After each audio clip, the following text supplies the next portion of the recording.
Assalamualaikum warahmatullahi wabarakatuh. Hari ini Bu Novi akan membahas evaluasi gerak yang kemarin sudah kalian kerjakan.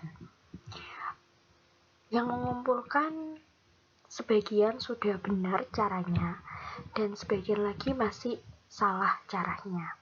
Jadi Bu Novi harap setelah kalian selesai menonton video pembahasan evaluasi gerak ini, kalian bisa membenarkan kesalahan-kesalahan dalam pengerjaan evaluasi gerak ini.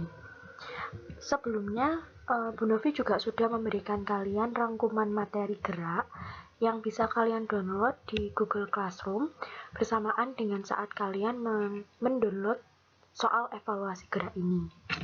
Tujuan dari Bu Novi membuat rangkuman materi itu adalah untuk memudahkan kalian dalam mencari jawaban dari soal itu.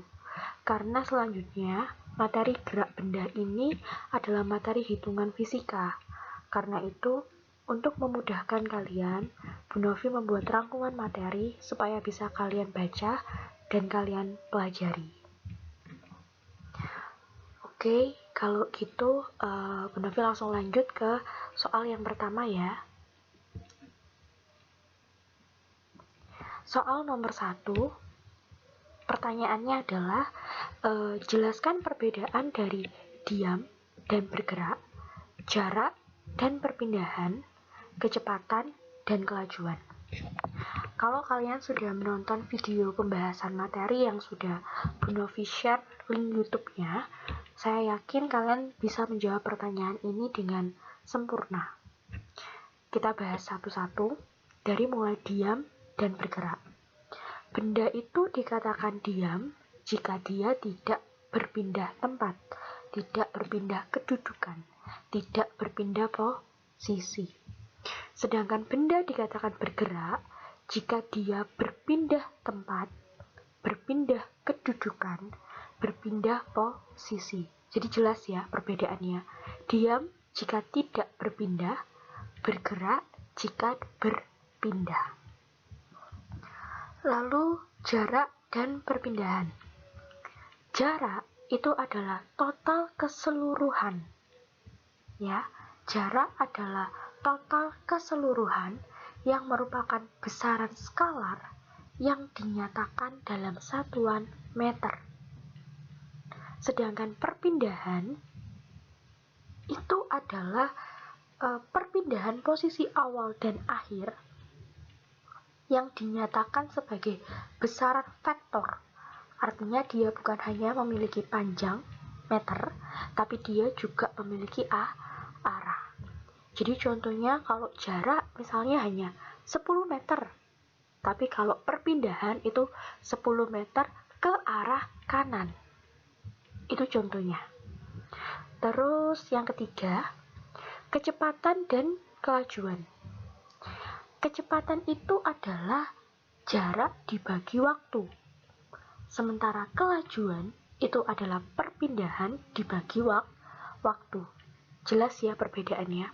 Kalau kecepatan itu jarak yang digunakan, tapi kalau pada kelajuan itu perpindahan yang digunakan. Selanjutnya, Bu Novi akan bahas soal nomor 2. Soal nomor 2. Sebuah mobil berangkat dari terminal A menuju ke suatu sekolah C. Jadi sebuah mobil berangkat dari terminal itu dinyatakan dalam A, terminalnya itu A, menuju ke suatu sekolah itu dinyatakan sebagai C, melewati sebuah pasar itu dinyatakan sebagai B. Diketahui bahwa perjalanan dari terminal menuju ke pasar adalah sejauh 12 km dan perjalanan dari pasar menuju ke sekolah itu sejauh 5 km. Seperti yang digambarkan sebagai berikut. Tentukan letak A, B, dan C, lalu tentukan jarak dan perpindahan mobil tersebut dari titik awalnya. Ingat, saat kalian bertemu soal cerita seperti ini, jangan lupa untuk menuliskan, diketahui, ditanya, dan dijawab.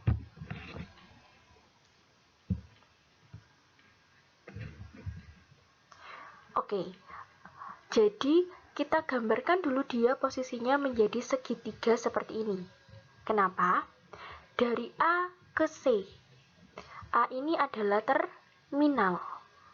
B ini adalah pasar. C ini adalah sekolah. Kita perhatikan lagi soalnya. Sebuah mobil berangkat dari terminal A menuju ke suatu sekolah C melewati sebuah pasar B. Jadi dia dari A ke C melewati si B. Jika diketahui perjalanan dari terminal menuju ke pasar itu 12 km, nih ya, 12 km, dan perjalanan dari pasar menuju sekolah itu 5 km. Berarti dia berangkatnya gini, kan? Nah, harusnya kan bisa langsung A ke C itu perpindahan ya. Tapi kalau A, B, C itu adalah jarak. Tentukan jarak dan perpindahan mobil dari titik awalnya. Kita menentukan jarak dulu. Jarak itu kan total semua lintasan yang dilalui. Jadi dari A, B ke C. Jarak AB itu 12 km. Jarak BC itu 5 km. Jadi jarak yang ditempuh oleh mobil itu adalah jarak AC sama dengan AB ditambah BC sama dengan 12 ditambah 5 sama dengan 17 km. Jadi kalau jarak itu adalah semuanya, semua panjang lintasan yang dilewati. Lalu yang kedua, kita akan menentukan perpindahan. Perpindahan berarti posisi awal dan posisi akhir. Posisi awalnya itu adalah A, posisi akhirnya adalah C. Karena dia lintasannya berbentuk segitiga, berarti kita akan menggunakan teorema Pythagoras. AC perpindahannya ini merupakan sisi miring dari segitiga. Jadi teorema Pythagoras yang kita gunakan adalah AB kuadrat ditambah BC kuadrat sama dengan 12 kuadrat ditambah 5 kuadrat sama dengan 144 ditambah 25 sama dengan 169. Karena AC itu kuadrat, berarti AC sama dengan akar 169. AC ini adalah perpindahannya sama dengan 13 km. Jadi pertanyaan nomor 2 ini jaraknya 17 km, sementara perpindahannya 13 km. Jarak adalah panjang lintasan yang dilewati, perpindahan adalah posisi awal dan posisi akhirnya. Jadi jika dia berbentuk segitiga, maka kalian bisa menggunakan teorema Pythagoras untuk menghitungnya. Selanjutnya kita ke soal nomor 3. Soal nomor 3. Sebuah mobil bergerak ke timur sejauh 250 meter dari titik A ke B. Kemudian, mobil tersebut kembali ke arah A menuju titik C sejauh 75 meter dari B. Tentukan kecepatan dan kelajuan rata-rata mobil tersebut jika perjalanan tersebut ditempuh selama 50 second. Jadi saat kalian sudah membaca soal ini, kalian sudah punya gambaran arahnya akan ke mana.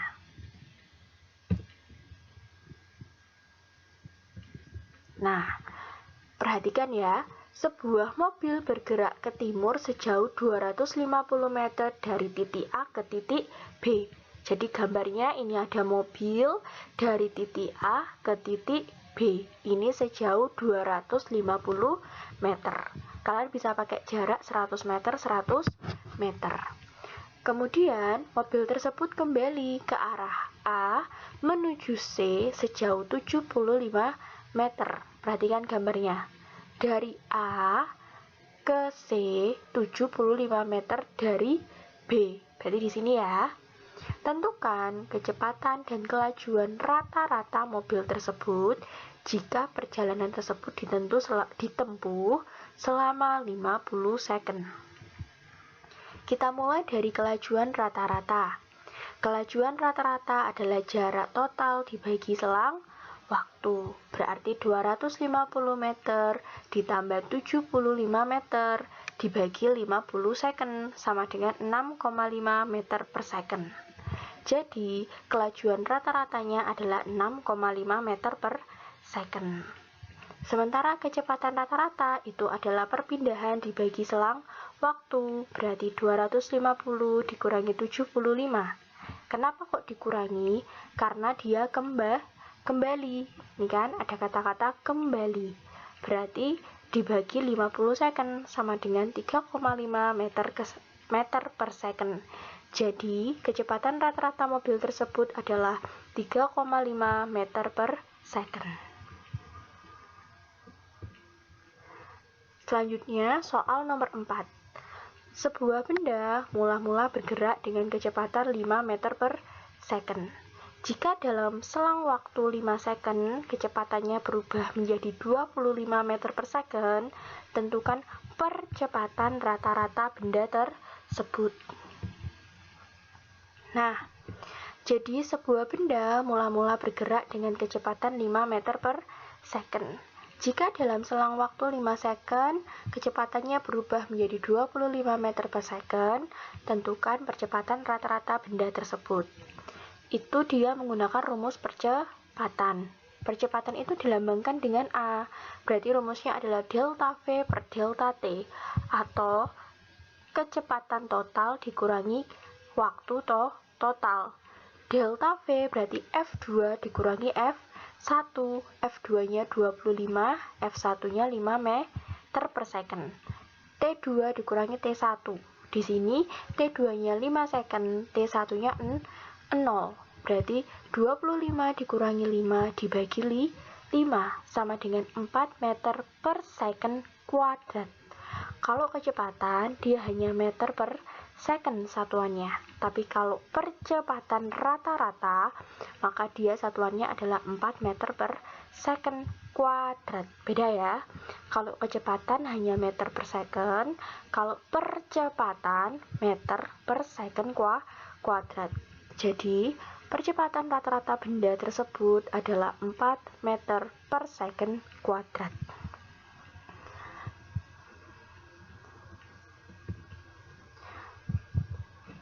Alhamdulillah, sudah selesai video pembahasan evaluasi gerak hari ini. Semoga video pembahasan hari ini bisa kalian pahami dengan baik dan kalian bisa segera memperbaiki apabila ada kesalahan-kesalahan dalam pengerjaan soal, terutama pada langkah-langkah diketahui, ditanya, dan dijawab. Kenapa selalu harus menulis diketahui, ditanya, dan dijawab? Karena itu nanti akan memudahkan kalian saat memasukkan ke dalam rumus. Semoga ilmu pembahasan hari ini bermanfaat. Mohon maaf untuk segala kekurangan. Wassalamualaikum warahmatullahi wabarakatuh. Assalamualaikum warahmatullahi wabarakatuh.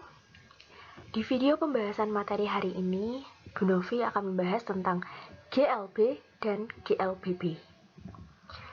Seperti biasa, sebelum memulai pembelajaran hari ini, jangan lupa mengenakan seragam sekolah saat menonton video ini, lalu like videonya, komen nama dan kelas kalian di kolom komentar, karena nanti akan ada plus 5 poin dari Bu Novi untuk kalian yang like dan komennya Bu Novi like lagi. Untuk kalian yang komentarnya Bu Novi like, kalian akan dapat plus 5 poin. Selain itu, Bu Novi ada beberapa peraturan tambahan untuk materi pembelajaran IPA. Yang pertama, Bu Novi ingin kalian lebih aktif lagi untuk bertanya di forum diskusi WhatsApp kita.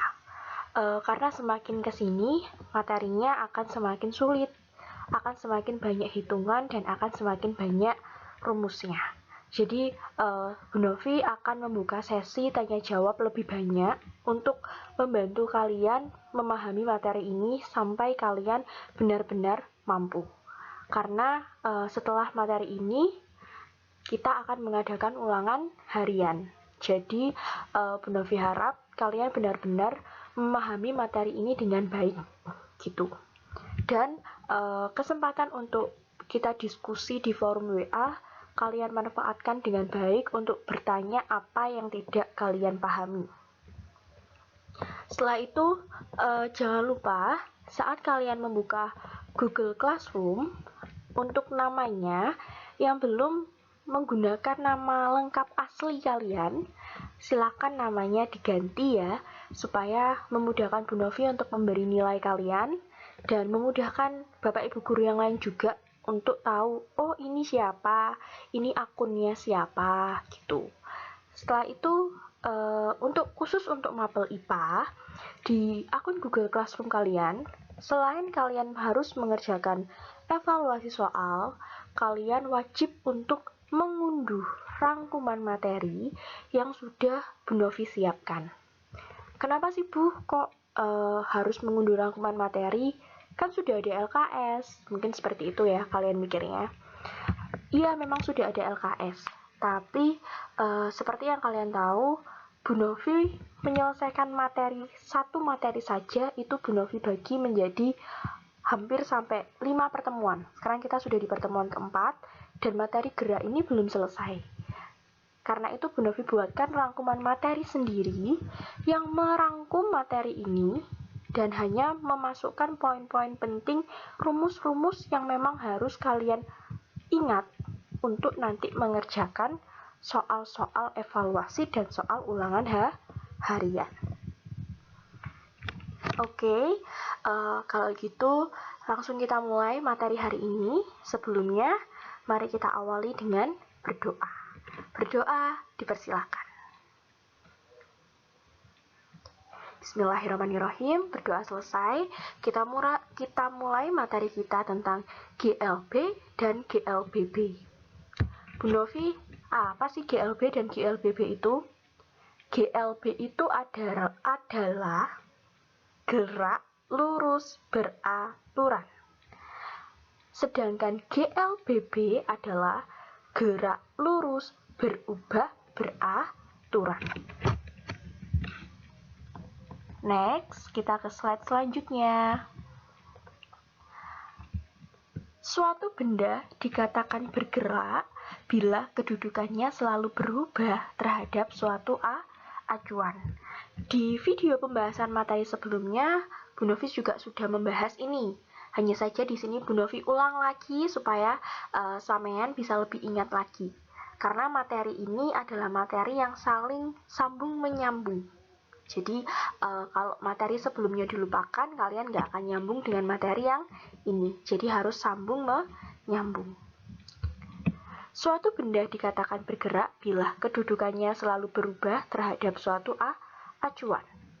Ilmu yang mempelajari gerak tanpa mempersoalkan penyebabnya disebut kinematika. Makanya banyak hitungannya, karena dia adalah kinematika. Gerak lurus disebut juga sebagai gerak satu dimensi. Hanya satu dimensi. Oke, next. Wow. Kalian bisa lihat di gambar, ada banyak hewan di sana. Ada burung, ada kucing, ada kupu-kupu, ada butterfly, ada bebek di situ. Menurut definisi gerak, binatang mana yang bergerak dan mana yang tidak bergerak? Jelaskan alasannya. Definisi gerak tadi itu kan jika dia berubah kedudukannya. Berarti kalau di sini yang bergerak adalah si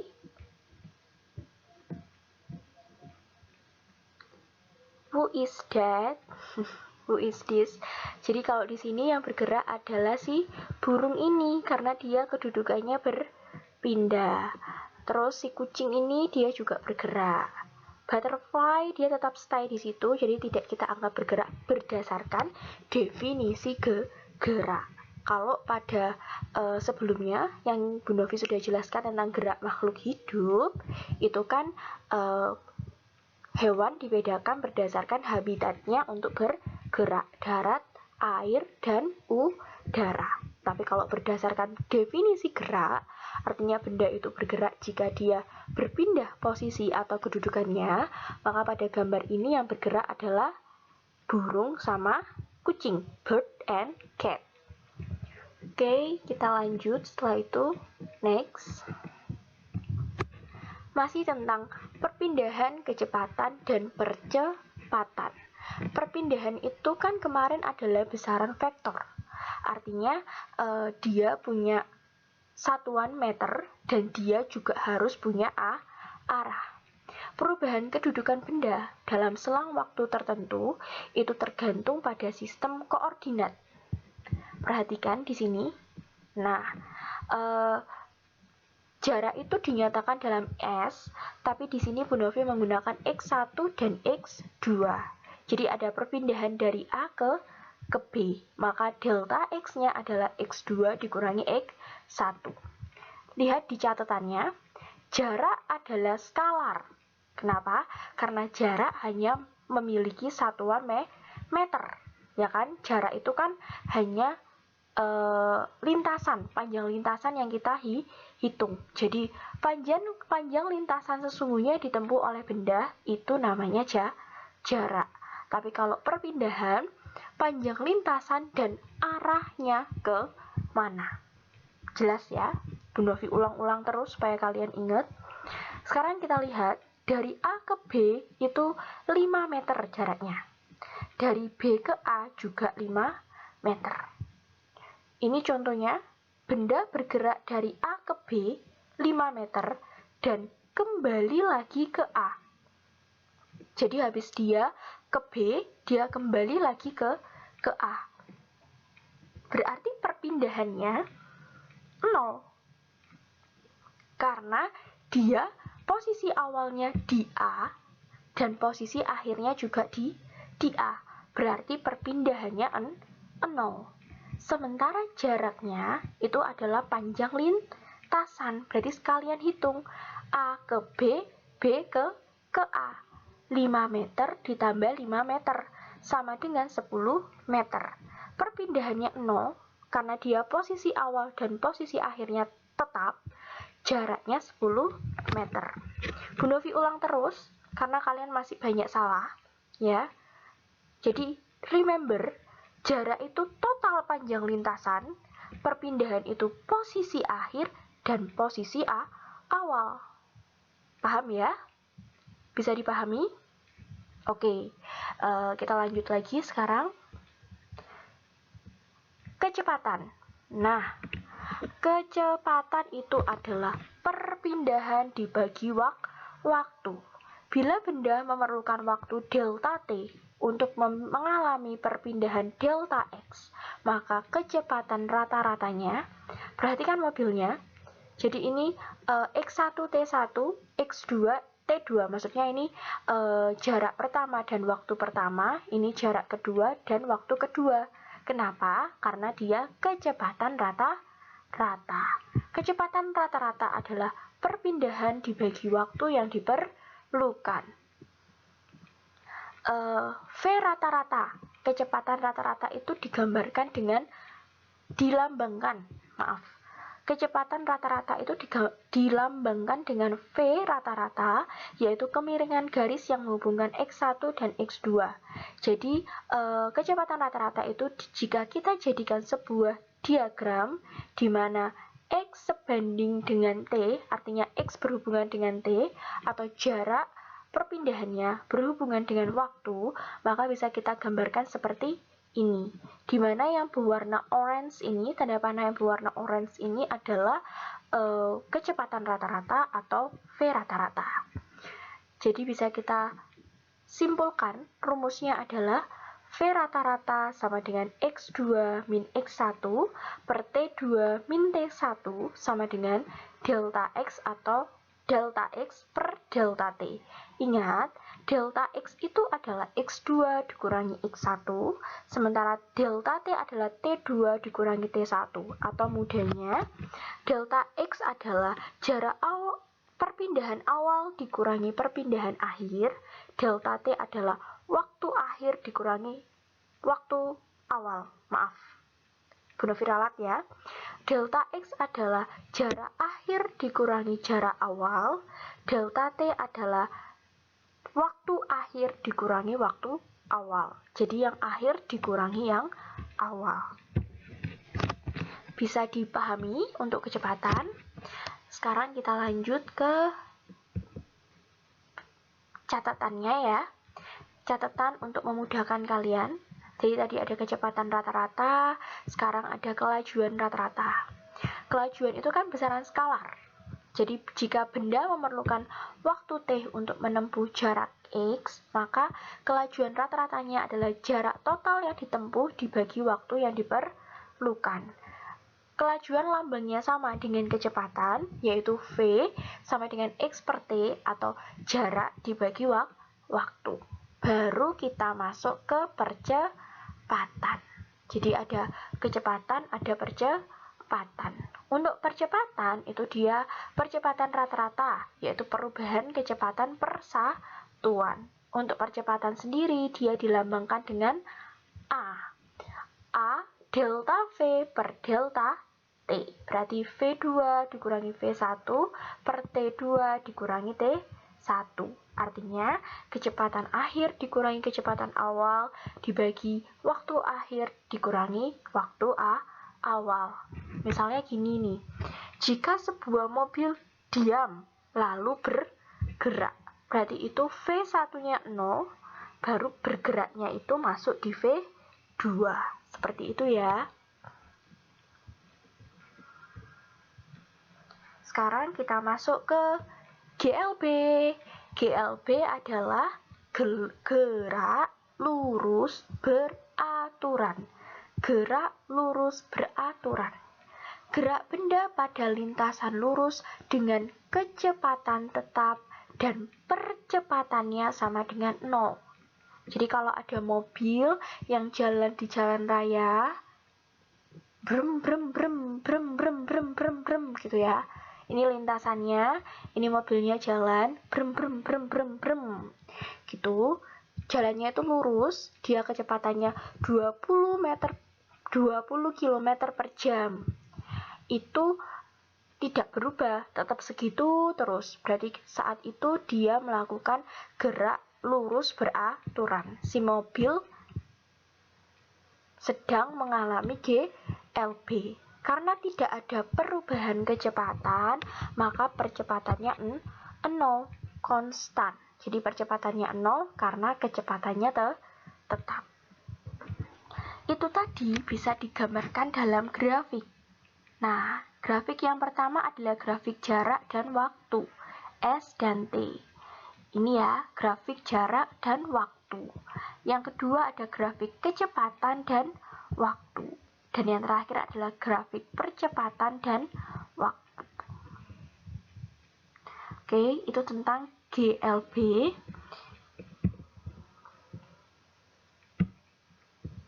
Nah, jadi gimana persamaan dari GLB itu tadi? Kita lihat di sini. Grafiknya saat kecepatan dengan waktu, berarti yang kotaan ini adalah luas atau sama dengan jarak yang ditempuh. Berarti ada 3 rumus yang akan kita gunakan. Yang pertama, jarak sama dengan kecepatan dikali waktu. Yang kedua, kecepatan sama dengan jarak dibagi waktu. Yang ketiga, waktu sama dengan jarak dibagi kecepatan.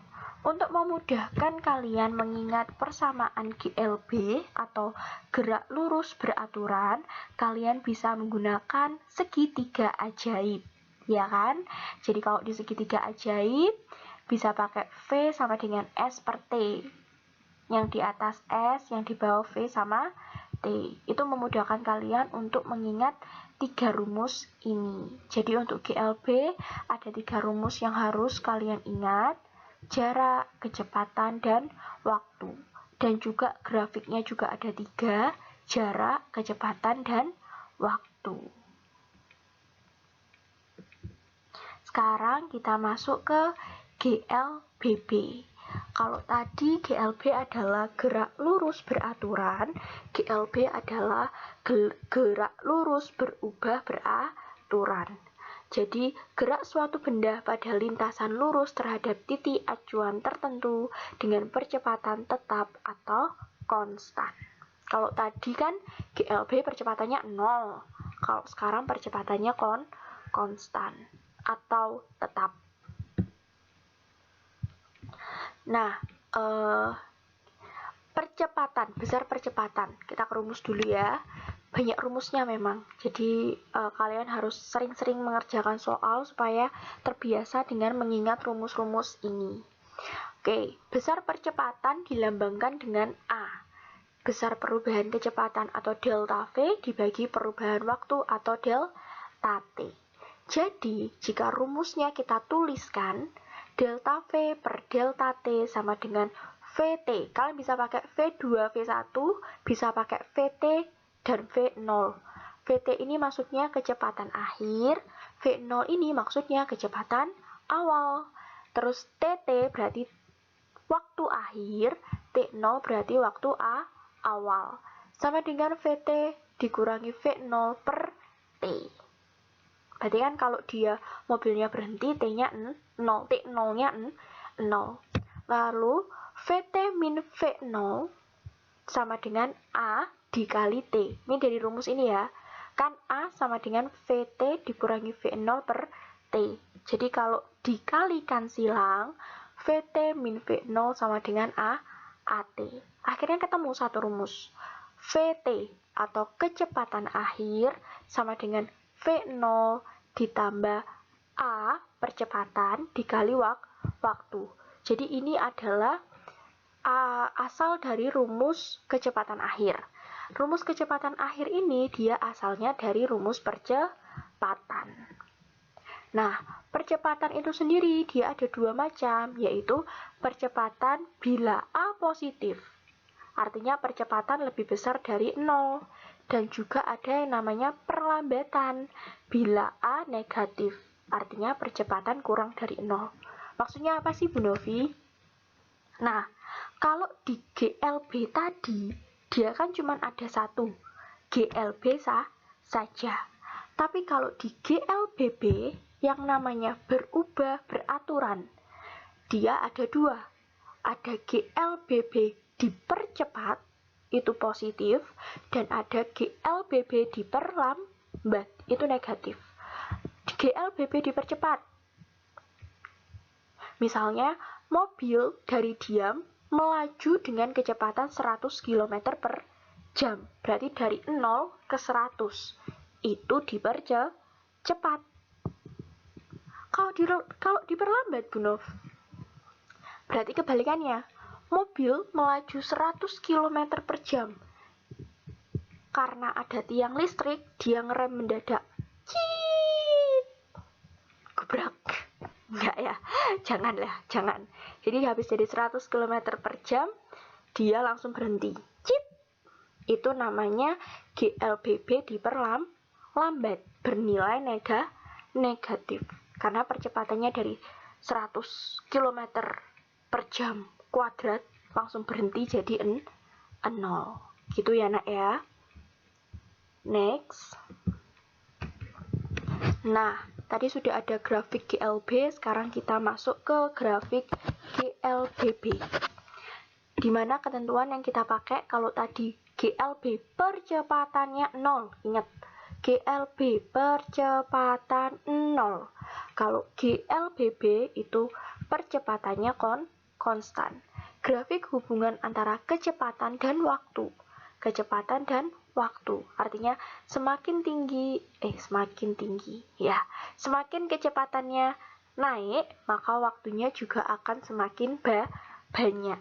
Jadi dia berbanding lurus. Ya.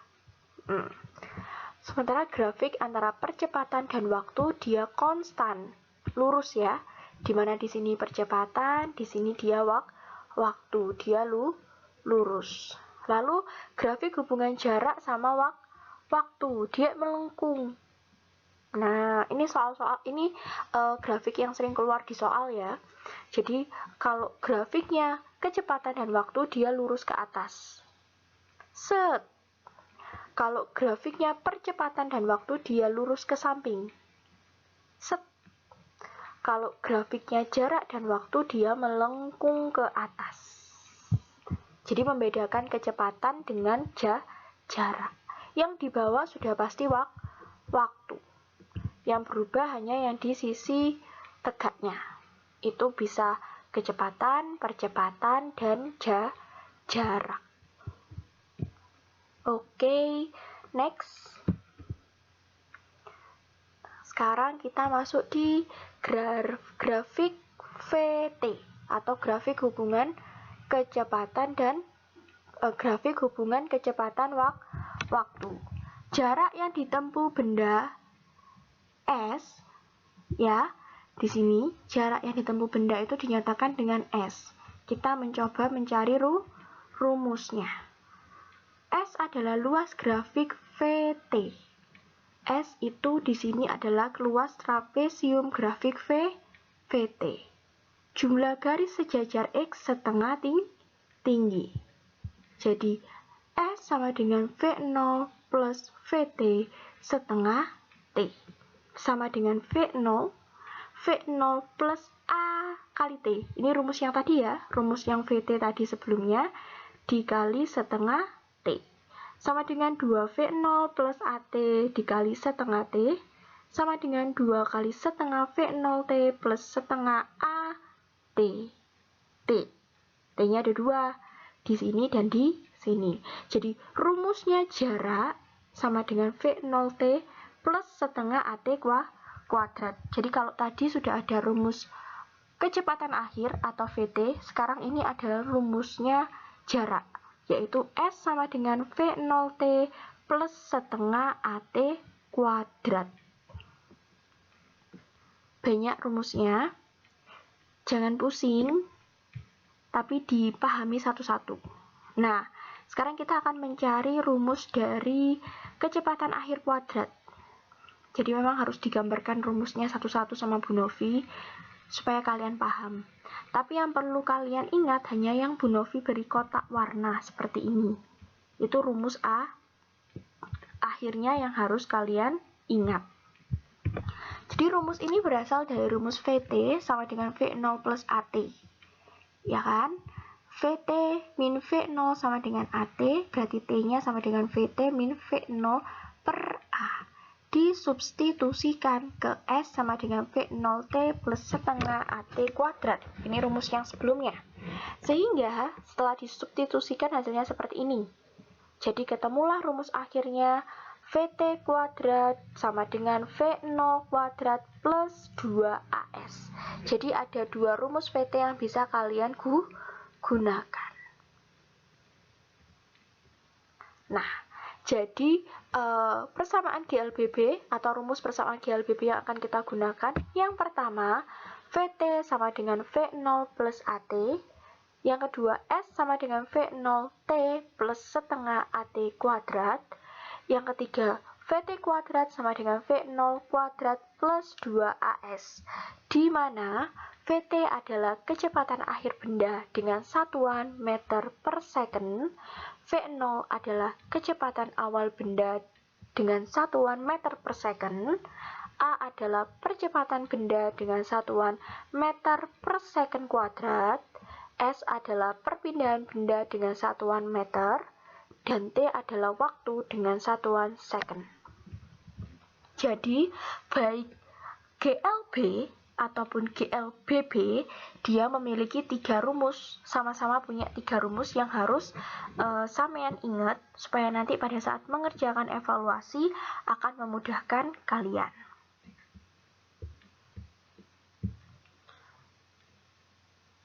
Oke, alhamdulillah selesai sudah materi GLB dan GLBB hari ini. Saya tahu kalian pasti agak pusing karena materi kali ini kita membahas banyak sekali rumus dan memang harus dibahas, ya kan? Karena materi ini nanti juga materi yang akan banyak keluar waktu ulangan harian nanti juga.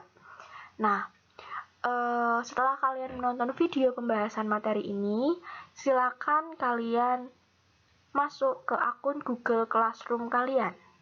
Nah, di sana Bu Novi sudah menyiapkan rangkuman materi dan soal yang harus kalian kerjakan. Silakan diunduh, wajib diunduh ya. Untuk rangkuman materinya wajib kalian unduh, karena itu nanti benar-benar akan membantu dan memudahkan kalian untuk mengerjakan evaluasi GLB dan GLBB. Untuk evaluasi kali ini Bu Novi hanya menyiapkan 2 soal saja. Jadi Bu Novi harap kalian benar-benar mengerjakan dengan baik dan niat supaya jawabannya benar semua. Jika ada yang ingin ditanyakan, Bu Novi akan membuka forum diskusi di WA. Kita bahas di WA semuanya dan gunakan kesempatan diskusi ini sebaik-baiknya untuk bertanya. Karena jika kalian bertanya, kalian akan mendapatkan plus poin 5. Dan bagi yang tidak bertanya di grup kelasnya, Bu Novi yang akan tanya. Kalau nggak ada yang jawab, berarti satu kelas semua nanti minus 5 poin.